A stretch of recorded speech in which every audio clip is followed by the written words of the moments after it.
एक इन लोगों ने, कई पार्टियों ने मिलकर एक कुनबा बना लिया, भानुमति का कुनबा।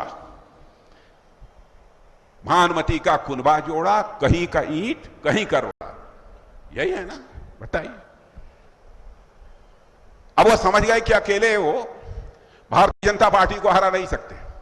28 लोग इकट्ठा हो गए, तो इस देश के 38 राजनीतिक पार्टी, 28 इकट्ठा हुए, देश के 38 राजनीतिक पार्टियों ने कहा कि नहीं, देश को यदि कोई बना सकता है, देश का मस्तक ऊंचा कर सकता है कोई, तो नरेंद्र मोदी कर सकता है। इसलिए सारी पार्टियां मेरे साथ आकर जुड़ गई, भारतीय जनता पार्टी के साथ आकर जुड़ गई।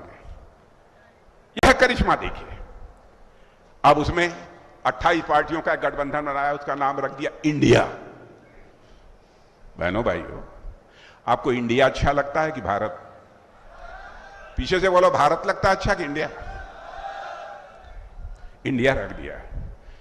एक बार हम लोगों ने ही ऐसे ही कुछ, जो चुनावी अभियान चलाने वाले लोग होते हैं, कुछ ऐसी ही चूक हो गई थी। बराबर हम लोग भारत भारत ही कहते हैं, चूक ये हो गई थी। हम लोगों ने भी, अटल जी की सरकार थी, लोगों ने कुछ नारा दे दिया, कहा कि वाह, साइनिंग इंडिया, साइनिंग इंडिया। और मैंने भाई उसमें चुनाव हम लोग हार गए। यही हाल इनका भी होने जा रहा है, गर्त में डूबने जा रहा है। लेकिन विडंबना है कि हम चांद पर पहुंच रहे हैं, मंगल पर पहुंच रहे हैं, सूर्य के नजदीक तक पहुंच रहे हैं। इस समय हम लॉन्चिंग करते जा रहे हैं, बराबर लॉन्चिंग करते जा रहे हैं, लेकिन कांग्रेस का राहुल यान 20 साल से लॉन्च ही नहीं हो पा रहा है।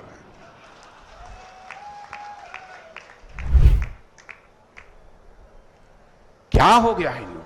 इन्हीं के गठबंधन के एक सज्जन है, कहते हैं कि साहब, सनातन धर्म यह सामाजिक न्याय के खिलाफ है, सनातन धर्म को मिटा देना चाहिए, सनातन धर्म को समाप्त कर देना चाहिए।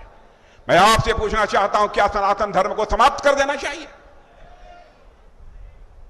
बहनों भाइयों, सनातन जिसका अर्थ होता है नित्य, नूतन, चिर पुरातन, यह न कभी पैदा होता है न कभी यह मरता है। यह सनातन धर्म है जिसने केवल भारत की सीमाओं में रहने वाले लोगों को अपने परिवार का सदस्य नहीं माना, बल्कि पूरे विश्व की धरा पर रहने वाले लोगों को अपने परिवार का सदस्य मानते हुए वसुधैव कुटुंबकम का संदेश भी यदि किसी ने दिया है तो सनातन धर्मियों ने दिया है। बहनों भाइयों, यह कोई छोटी मोटी उपलब्धि नहीं है। और इतना ही नहीं, सारे देश की अर्थव्यवस्था यानी भारत देश की धन दौलत में पहले मध्य प्रदेश बामुश्किल 3%, 3.5, 3.6 यही योगदान किया करता था। लेकिन यहां भारतीय जनता पार्टी की सरकार ने वह करिश्मा कर दिया कि आज पूरे देश की जीडीपी में हमारा यह मध्य प्रदेश, मेरे बहनों भाइयों, 4.1% का योगदान देने का काम कर रहा है। और यह श्रेय यदि जाता है तो हमारे मध्य प्रदेश के बहनों भाइयों को जाता है। करिश्माई काम आप लोगों ने यह किया है। और मैं कह सकता हूं, आपके ही श्रम और परिश्रम का नतीजा है, मोदी जी के नेतृत्व का यह करिश्मा है कि जो भारत 2014 के पहले अर्थव्यवस्था के आकार की दृष्टि से, धन दौलत के मामले में दुनिया के देशों में 10वें नंबर पर, 11वें नंबर पर हुआ करता था। बहनों भाइयों, आज आपको खुशी होगी कि 9 वर्षों के अंदर ही वह करिश्मा कर दिया मोदी जी के नेतृत्व की सरकार ने कि 10वें नंबर से जंप लेकर आज हमारा भारत दुनिया में अर्थव्यवस्था के आकार के मामले में 5वें स्थान पर यह खड़ा हो गया। और बड़ी बड़ी वित्तीय संस्थाएं भी इस समय यह कह रही हैं, यही सिलसिला चलता रहा, यदि यही क्रम यदि चलता रहा तो इस संभावना को नकारा नहीं जा सकता कि आज के 3 साल के बाद ही धन दौलत के मामले में, अर्थव्यवस्था के आकार के मामले में हमारा भारत दुनिया की टॉप 3 कंट्रीज में आकर खड़ा हो जाएगा, दुनिया के टॉप के 3 देशों में आकर खड़ा हो जाएगा।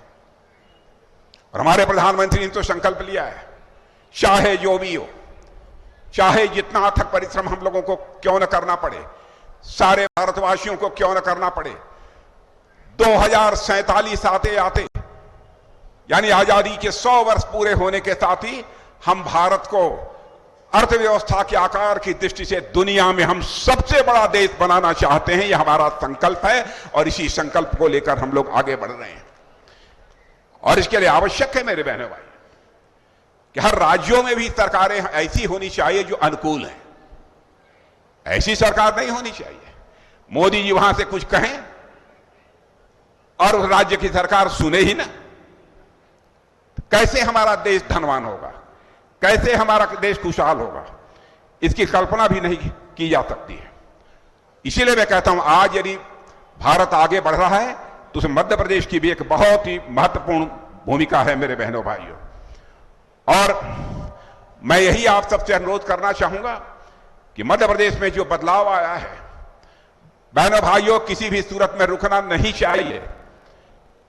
इसलिए आप सबका समर्थन भारतीय जनता पार्टी को प्राप्त हो, शिवराज सिंह जी चौहान को प्राप्त हो, हमारे भारतीय जनता पार्टी बीडी शर्मा जी के नेतृत्व में जो संगठन काम कर रहा है उसको प्राप्त हो। इसे देखने की आवश्यकता है। आप लोगों ने देखा बीच में 1.5 साल के लिए कमलनाथ जी आए थे, क्या कर दिया? गरीबों का सिर छत से ढकना चाहिए, गरीबों के सिर पर छत होनी चाहिए। इसलिए मोदी जी ने यहां पर आवास स्वीकृत किए, लेकिन उन्होंने कहा कि नहीं हम 2 लाख आवास बनाएंगे ही नहीं। केवल इस बात की चिंता उन्हें सता रही थी कि कहीं इसका श्रेय मोदी जी को न चला जाए। और जो 1.5 साल उन्होंने सरकार चलाई है यही काम किया है। जितनी हमारी पुरानी योजनाएं थी उनको बंद करना और जो हमारी केंद्र की योजनाएं आती थी, जो योजना मोदी जी बनाकर भेजते थे, उनमें बाधा डालना।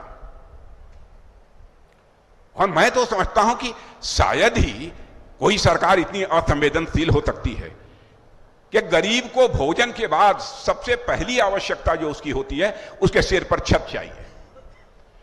और उन्होंने कह दिया कि हम मकान बनाएंगे ही नहीं। क्या तमाशा कर दिया है। और बराबर इनकी पार्टी कांग्रेस पार्टी, आपने देखा होगा जब से आजाद भारत में इन्होंने लोकतांत्रिक व्यवस्था में काम करना प्रारंभ किया, तब से बराबर कहते हैं हमारी सरकार बनाओ गरीबी हटाओ, गरीबी हटाओ। बराबर हर चुनाव में गरीबी हटाओ का नारा देते रहे, लेकिन आपने देखा कि गरीब गरीब बनता गया। अभी एक आंकड़ा आया है और मैं तो प्रेस के मित्रों से भी कहूंगा कि हमारा आंकड़ा गलत हो तो अखबार के पन्नों पर लिख दें, क्योंकि मैं जनता की आंखों में धूल झोंक कर राजनीति करने में विश्वास नहीं करता हूं। जनता की आंखों में आंख डालकर राजनीति करने में विश्वास करता हूं मेरे बहनों भाई। कि अभी नीति आयोग की रिपोर्ट आई है, उन्होंने कहा है कि मोदी जी के प्रधानमंत्री रहते हुए 13.5 करोड़ लोग गरीबी रेखा के ऊपर चले गए। और एक और रिपोर्ट आई है इंटरनेशनल मॉनेटरी फंड की, उन्होंने तो कहा है कि भारत में 40 करोड़ लोग गरीबी रेखा के ऊपर चले गए। अब भारत में शायद ही कहीं पर कोई अति गरीब देखने को मिले। ऐसी सरकार चलाने वाली है भारतीय जनता पार्टी है। और यह देखिए यात्रा जो प्रारंभ हो रही है, अब यात्रा यहां की बात छोड़िए, मैं कहता हूं कि बाबा साहब भीमराव अंबेडकर भी यदि कहीं पर पैदा हुए थे, कहीं मध्य प्रदेश बहू में पैदा हुए थे, यही जन्म स्थान था। वह क्या चाहते थे? बाबा साहब भीमराव अंबेडकर भी यही चाहते थे, गरीब हो, दलित हो, वंचित हो, यह सब सारे के सारे इनको सम्मान के साथ जीने का हक मिल जाए। यही हसरत थी बाबा साहब भीमराव अंबेडकर की और यही उनकी तमन्ना थी। और मैं समझता हूं बाबा साहब भीमराव अंबेडकर की जो उनकी उम्मीद थी, जो उनकी आकांक्षा थी, जो उनकी हसरत थी, उसको केंद्र में भी पूरा करने का काम कोई कर रहा है तो हमारे मोदी जी कर रहे हैं, और मध्य प्रदेश में भी कोई कर रहा है तो आपके मामा शिवराज सिंह चौहान कर रहे हैं। बहनों भाइयों, यह बात मैं दावे के साथ कह सकता हूं। क्या क्या काम हुए हैं, बहुत विस्तार में जाकर यहां इसकी मैं चर्चा नहीं करना चाहूंगा, क्योंकि मेरा भी उड़न खटोला 6 बजे के बाद नहीं उड़ पाएगा। इसलिए बहनों भाइयों हमारी मजबूरी है, जाना पड़ेगा। लेकिन आपने देखा एक इन लोगों ने, कई पार्टियों ने मिलकर एक कुनबा बना लिया, भानुमती का कुनबा। भानुमति का कुनबा जोड़ा, कहीं का ईंट कहीं करवा, यही है ना, बताइए। अब वो समझ गए कि अकेले वो भारतीय जनता पार्टी को हरा नहीं सकते, 28 लोग इकट्ठा हो गए। तो इस देश के 38 राजनीतिक पार्टी, 28 इकट्ठा हुए, देश के 38 राजनीतिक पार्टियों ने कहा कि नहीं, देश को यदि कोई बना सकता है, देश का मस्तक ऊंचा कर सकता है कोई, तो नरेंद्र मोदी कर सकता है। इसलिए सारी पार्टियां मेरे साथ आकर जुड़ गई, भारतीय जनता पार्टी के साथ आकर जुड़ गई। यह करिश्मा देखिए। अब उसमें 28 पार्टियों का एक गठबंधन बनाया, उसका नाम रख दिया इंडिया। बहनों भाइयों, आपको इंडिया अच्छा लगता है कि भारत? पीछे से बोलो, भारत लगता है अच्छा कि इंडिया? इंडिया रख दिया। एक बार हम लोगों ने ही ऐसे ही कुछ, जो चुनावी अभियान चलाने वाले लोग होते हैं, कुछ ऐसी ही चूक हो गई थी। बराबर हम लोग भारत भारत ही कहते हैं, चूक ये हो गई थी।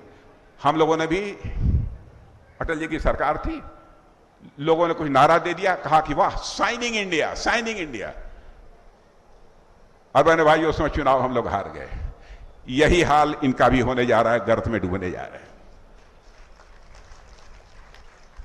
आज भारत मंगल ग्रह की यात्रा कर रहा है, भारत चांद पर पहुंच गया, सूरज के नजदीक पहुंचने की कोशिश कर रहा है। आज यह भारत की कोशिश है। इन लोगों की हालत देखिए, कांग्रेस की हालत देखिए। हमारा चंद्रयान, सूर्ययान, यह उड़ान भर रहा है। अब पहली बार ऐसा हुआ दुनिया में, कोई देश जिस काम को नहीं कर पाया कि हमारा चंद्रयान चंद्रमा के दक्षिणी ध्रुव पर चला गया, वहां जाकर लैंड हो गया, खड़ा हो गया। यह करिश्मा किया है और आज सारे विश्व में इसकी सराहना हो रही है। लेकिन विडंबना है कि हम चांद पर पहुंच रहे हैं, मंगल पर पहुंच रहे हैं, सूर्य के नजदीक तक पहुंच रहे हैं। इस समय हम लॉन्चिंग करते जा रहे हैं, बराबर लॉन्चिंग करते जा रहे हैं, लेकिन कांग्रेस का राहुल यान 20 साल से लॉन्च ही नहीं हो पा रहा है।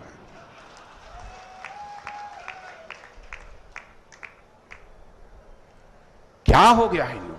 इन्हीं के गठबंधन के एक सज्जन है, कहते हैं कि साहब, सनातन धर्म यह सामाजिक न्याय के खिलाफ है, सनातन धर्म को मिटा देना चाहिए, सनातन धर्म को समाप्त कर देना चाहिए। मैं आपसे पूछना चाहता हूं, क्या सनातन धर्म को समाप्त कर देना चाहिए? बहनों भाइयों, सनातन जिसका अर्थ होता है नित्य, नूतन, चिर पुरातन, यह न कभी पैदा होता है न कभी यह मरता है। यह सनातन धर्म है जिसने केवल भारत की सीमाओं में रहने वाले लोगों को अपने परिवार का सदस्य नहीं माना, बल्कि पूरे विश्व की धरा पर रहने वाले लोगों को अपने परिवार का सदस्य मानते हुए वसुधैव कुटुंबकम का संदेश भी यदि किसी ने दिया है तो सनातन धर्मियों ने दिया है। बहनों भाइयों,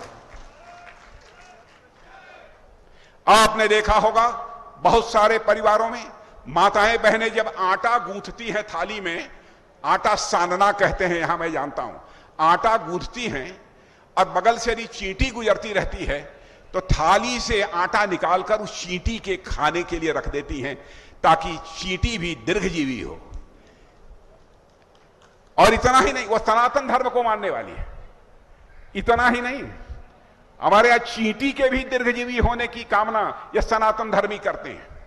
और इतना ही नहीं, जिस सर्प के काट लेने के बाद मरने की पक्की गारंटी होती है, उस सर्प को भी नाग पंचमी के दिन दूध पिलाकर, शुद्ध दूध पिलाकर उसके भी दीर्घजीवी होने की कामना यदि कोई करता है तो सनातन धर्मी कहते हैं। बहनों, मैं आप लोगों से मैं कहना चाहूंगा, आप लोगों से पूछिए, कांग्रेस के लोगों से, क्या आपके घटक डीएमके के एक नेता ने ऐसी बातें कही हैं? क्या उन्हें डीएमके के साथ आप रिश्ता तोड़ देते? नहीं तो आपको देशवासियों से क्षमा याचना करनी होगी। बहनों भाइयों, देश ऐसे माफ नहीं करेगा। सनातन धर्म में जाति, पंथ और मजहब के आधार पर कोई भेदभाव नहीं है।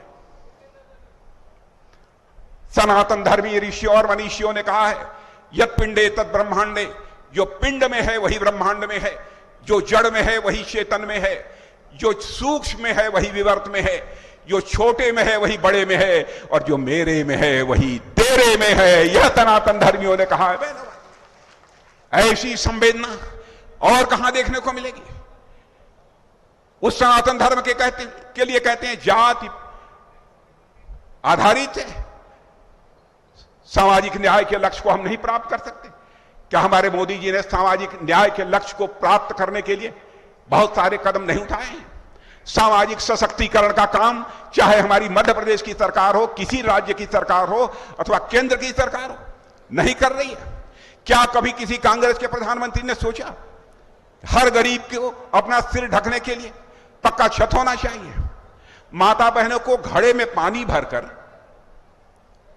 2-2, 3-3 किलोमीटर की यात्रा करके घर में पानी नहीं ले जाने की नौबत आनी चाहिए। किसने किया? गरीब बीमार हो जाता है, दवा के अभाव में मर जाता है, आयुष्मान भारत योजना किसने लागू किया? उनके सशक्तिकरण के लिए, गरीबों के सशक्तिकरण के लिए कौन काम कर रहा है? सनातन धर्मी ही कर रहे हैं बहनों भाई। इसलिए मैं आपसे कहना चाहता हूं कि बहनों भाइयों, सनातन धर्म का विरोध करने वालों को मुंहतोड़ जवाब दिया जाना चाहिए। मुंहतोड़ जवाब दिया जाना चाहिए।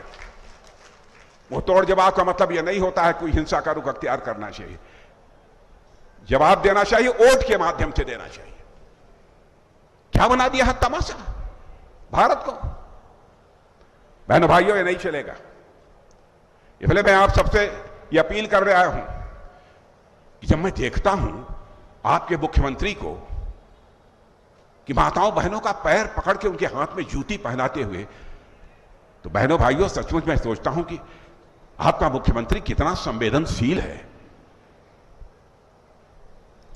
अब ऐसा करने वाले लोग, यदि आपने देखा है जिसको समाज की सबसे अंतिम सीढ़ी पर बैठा हुआ माना जाता था, उस परिवार के एक व्यक्ति का पैर धोने का काम यदि किसी ने किया है तो भारत देश के प्रधानमंत्री नरेंद्र मोदी जी ने किया है। बहनों भाइयों, यह है सनातन धर्म। इसलिए मैं आप सबसे अनुरोध करना चाहता हूं मेरे बहनों भाइयों, क्योंकि मुझे अब इशारा हो रहा है कि मुझे चलना चाहिए। इसलिए आप सबसे निवेदन करूंगा, तो जिता देंगे ना पक्का कि नहीं? है तो एक बार जरा खड़े होकर ताली बजा दीजिए तो मैं मान लूं। खड़े होकर ताली बजा दीजिए तो चलिए। बहुत बहुत धन्यवाद। बोलिए भारत माता की।